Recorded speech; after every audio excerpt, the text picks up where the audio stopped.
I'm Ana Felicia N. Colinares. I am 28 years old and I am from San Rafael, Cararaya, Naga City. I am visually impaired due to injury when I was 2 years old po. Na-aksidente ako ng mama ko habang naguhukay siya ng kamote. Bigla akong umamba sa likod niya, tapos natusok po yung mata ko. So yun po yung reason kung ba't ako naging visually impaired. Nung bata pa po ako, kasi nakatira po kami sa liblib na lugar, like bundok po talaga siya, and ang mga tao po doon, hindi sila aware sa pagiging sa mga disability, and yung pambubuli po talaga yung grabe. Nung nag-aaral ako, lalo na nung elementary ako, parang may pagkakataon na ayoko nang mag-school kasi parang ipapafeel talaga sa'yo ng mga nung nandun sa school nyo na parang iba ka sa kanila. Actually, hindi po ako nakatapos ng high school nun kasi parang hindi ko na po talaga kaya yung yung pinaka-feel nila sa akin. Yung parang iba talaga yung mo sa kanila, parang iba ka sa kanila, ganun po. Lumaki po kasi ako sa Pili, tas parang nung nagkaroon ako ng husband, dito na ako nagstay sa Naga. Iba po yung nature doon compared dito sa Naga. Maglalakad ka lang, ayun yung mo, yung bulag, yung ganun, ay papaano nila sa'yo. May takot ako na parang yung katulad ngayon, yung parang pag may bagong circle na makakilala ka, parang may trauma pa rin sa sarili ko na baka nila ako, ibuli nila ako na ganito ako. Pero ngayon, bihira ko na din po, lalo na ngayon na may anak na ako, tapos may husband na ako. Parang bihira ko na din ma-feel na ako na PWD ako, na visually impaired ako. Ngayon po, lalo na sa work ko, yung halos ang kasama ko talaga everyday, lahat kami may mga kapansanan sa mata. Parang na-overcome ko na po siya kasi yun nga, everyday din naman kami magkasama. Tapos sumasali din po ako sa mga event-event ng mga ng mga PWDs. Kaya ayun, parang ko na din po sa sarili ko. 17 years old po talaga ako. Mag-18 years old po ako. Nagsimula na po akong magmasahe. Yun po talaga yung pinangkukunan namin ng income ng family ko, kami ng husband ko. Pareho kami nag-work, pero ako po talaga, parang, syempre bata pa po kami pareho. Parang ako na rin po yung talaga nag-provide sa family namin na kasi yung pagmasahe po talaga, yun na yung na income, yung kinukunan ko ng income ko. 2013 po ako nag-asawa. Tapos yung sa paggawa naman po namin ng chili oil, nagsimula po siya 2018. Pero hindi po siya ganun hindi po kami ganun ka-decididong gumawa nito kasi parang extra income lang din po. Before pandemic po, yung income ko po talagang masasabi ko na sapat siya sa amin kasi yun po yung yung pinaka maraming nagpapamasahe sa amin kasi hindi pa sila takot na magpahawak sa iba. Unlike nung nag-pandemic na parang may doubt sila na baka mahawaan ako nito, baka may sakit to. Kaya nung after pandemic, humina po yung income namin, humina po yung income ko, kaming mga masahista, lahat po humina yung income namin. Talagang kailangan naming magtipid.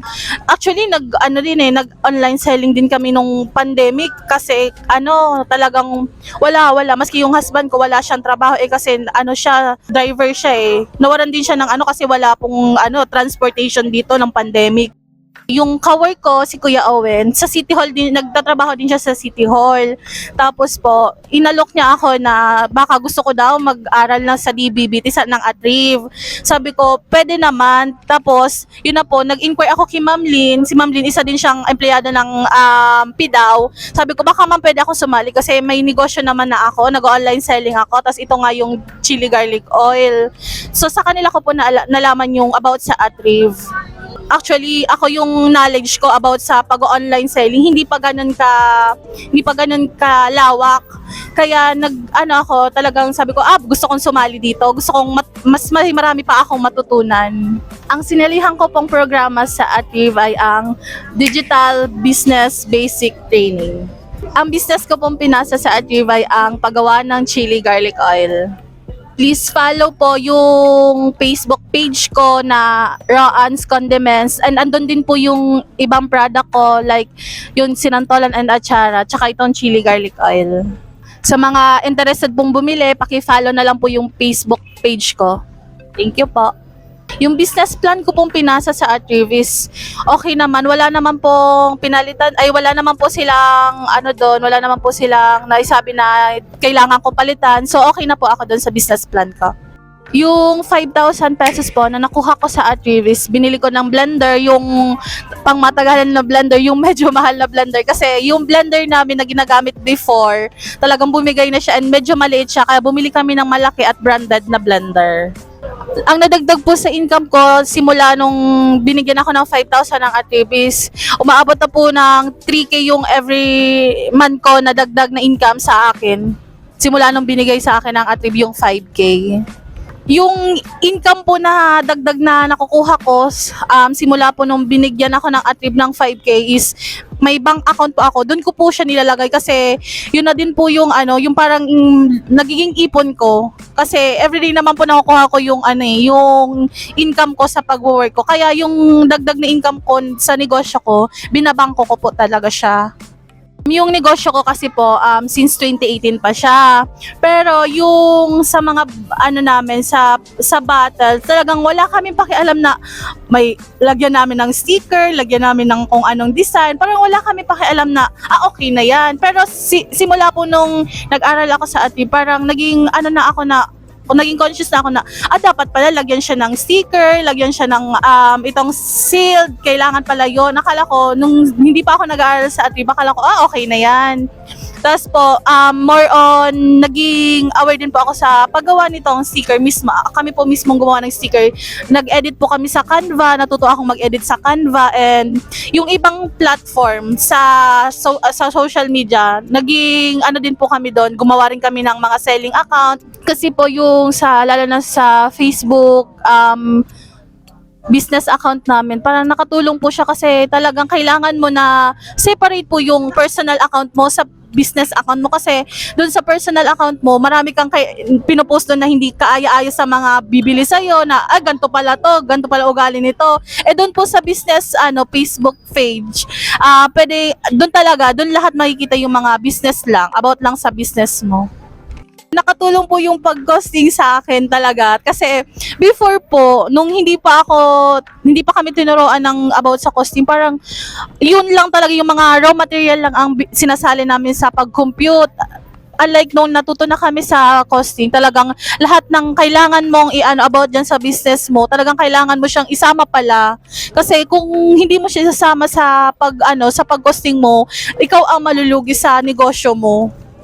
Before ng training, talagang ako, personally, yung loob ko, mahina talaga. Like, parang marami akong doubt sa sarili ko. Pero simula nung nag-training kami, marami akong natutunan. Like, una, magtiwala ka sa sarili mo na kaya mong gawin yung mga bagay-bagay na akala mo hindi mo kayang gawin. Pero after ng training, talagang nakita ko sa sarili ko na, kaya ko pala to. Sa mga hindi pa po nakakaalam ng programa ng Atrieve, ini-invite ko po kayo na sumali kasi maganda po ang programa ng Atrieve. Sa mga katulad ko po na PWDs na gustong mag-start ng business pero hindi pa nakaka-start, mag-start na ng inyong business at magtiwala kayo sa inyong kakayahan at sa iyong sarili. Kung sakali man na natatakot kayo na iniisip ninyo na kulang yung skills ninyo about sa pagbi-business, pwede naman kayong mag-aral. Katulad ng Atrieve, nagbibigay sila ng libreng paaral na lang katulad ng DBBT at sa tulad ng iba pang NGO. Gusto ko lang po mag-thank you sa Voice Philippines and sa Norfil, PFID and sa Liliani Funds. Thank you po. Gusto ko rin po mag-thank you sa Atrieve and sa lahat po ng trainers and sa lahat ng staff ng Atrieve. Thank you po.